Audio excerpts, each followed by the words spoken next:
Alright, so here we are in the garage. I've been diligently collecting sap every day since we tapped the trees.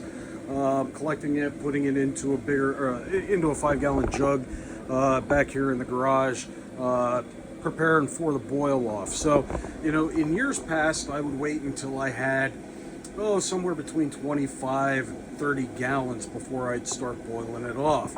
And what I would do is I had 3 turkey fryers that I would fill the actual turkey fryer pots up with sap, light them up and get them boiling. This year I'm going with a slightly different setup, trying to maximize the efficiency of going through this. So far we've got somewhere in the neighborhood of about 8 gallons of sap.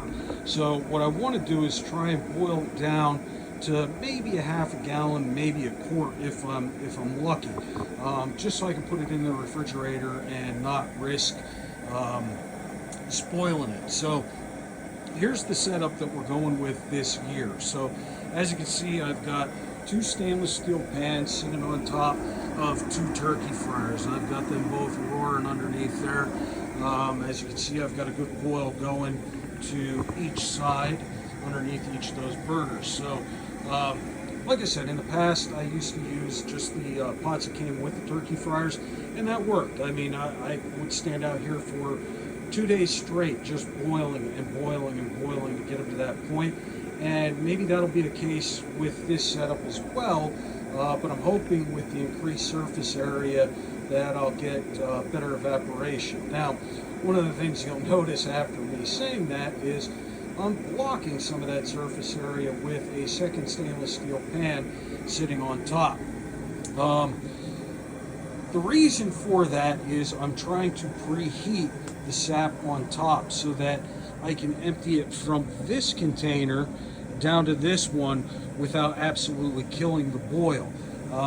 In the past, I would take my jugs and I would dump directly into the 5-gallon pots that the turkey fryer came with, and it would kill the boil. Then you would have to wait for it to come back to a boil, so you're losing your evaporation and your steam throughout all of that.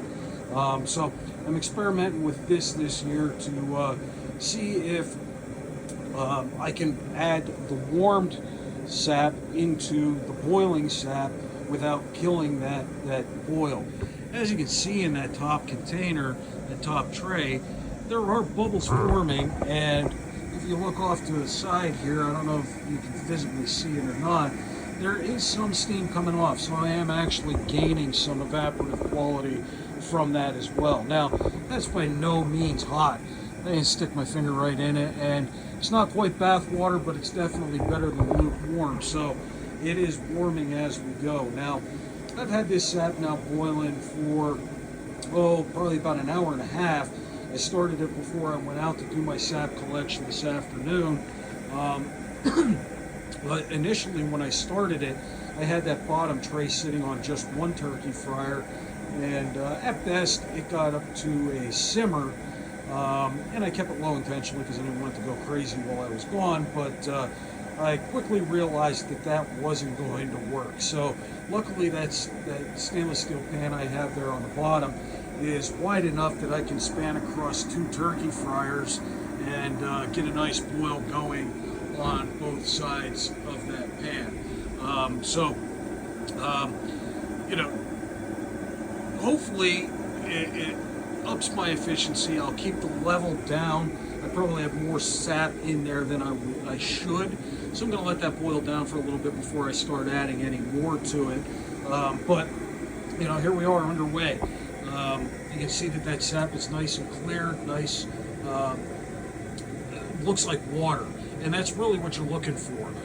If you've stored it for too long, it'll go cloudy, which means it is spoiled and not really good for making syrup anymore. So this year, you know, in years past, I used to use this big commercial refrigerator we have here to store all my jugs. I used to store maybe 25 gallons, 30 gallons of sap in there and keep it nice and cold and refrigerated until I had the weekend, a Saturday and a Sunday, to be able to just boil. And I'd boil that down until I got it concentrated to about 2 or 3 gallons and throw that jug back into the refrigerator and continue to gather sap. Unfortunately, that has died in the meantime, so I don't have the refrigeration qualities that I'd like to. So what I'm trying to do here is minimize the amount that I have to store. If I can get this all down to a half gallon, maybe a quart, then I can easily fit it in my refrigerator indoors and continue to build it up that way until I get enough of a volume that I can justify putting it on the stove in the house to finish it off. We'll talk about all that as we get into it. As you look around here, you can see the windows are all fogged up here in the garage, which should be expected as you're evaporating all this water off. Now, I did notice one thing that I think might be a drawback with this preheating tray on top. If you look on the side where that evaporation's coming up, it's condensating. And of course, that's most likely just going to drip right back down into that pan. I just actually saw a rivulet go down there. And so, the evaporation that I may have been getting, I might be losing I'm gaining some of it back. So I might be killing my efficiency with that a little bit.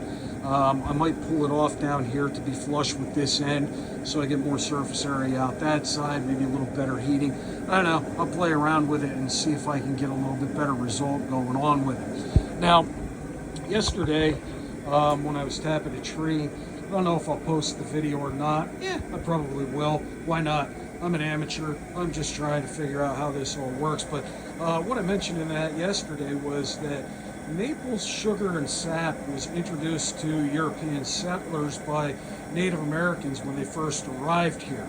I mentioned that they would make spiles out of things like elderberry branches, which had a pronounced pith chamber through the middle of their stem. Another plant that does the same thing is sumac. That's staghorn sumac, Rus typhina, that grows around here quite commonly. Again, very the consistency of the center of those stems is kind of like a styrofoam. It's very easy to push out with another stick, and so they would use those as spouts and spiles.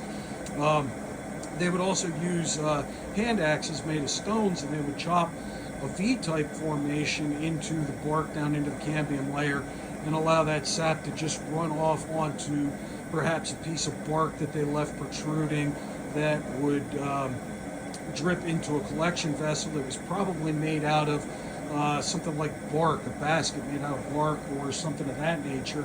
After all, they made canoes out of bark that were watertight. No reason they couldn't have made a vessel to capture sap. Then what they would do with that sap, obviously they didn't have turkey fryers and stainless steel trays, they didn't have pots and pans, and they certainly didn't have wood or gas fired arches. So what they would do, from the reading I've done, and I've read some first-hand accounts that went back into the 1700s, but what they would do is they would take a log and they would hollow it out much like they would for a dugout canoe. They would then fill that with the sap, and they would take rocks and they would put the rocks into fire, and they would let the fire heat those rocks up, superheat those rocks. Then they'd use sticks to fish those out, and they would drop them into the dugout canoe.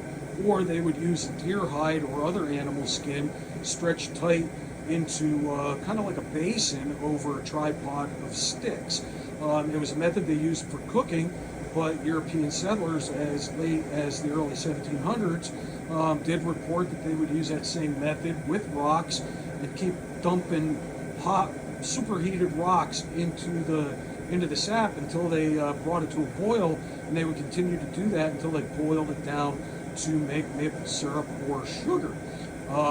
Again, very labor intensive, just like this process is, but they figured that out with all their ingenuity years ago in a method that has been lost to history, and I'm going to say it would be hard pressed to duplicate these days. But that's how long this process has been around. It's pretty impressive.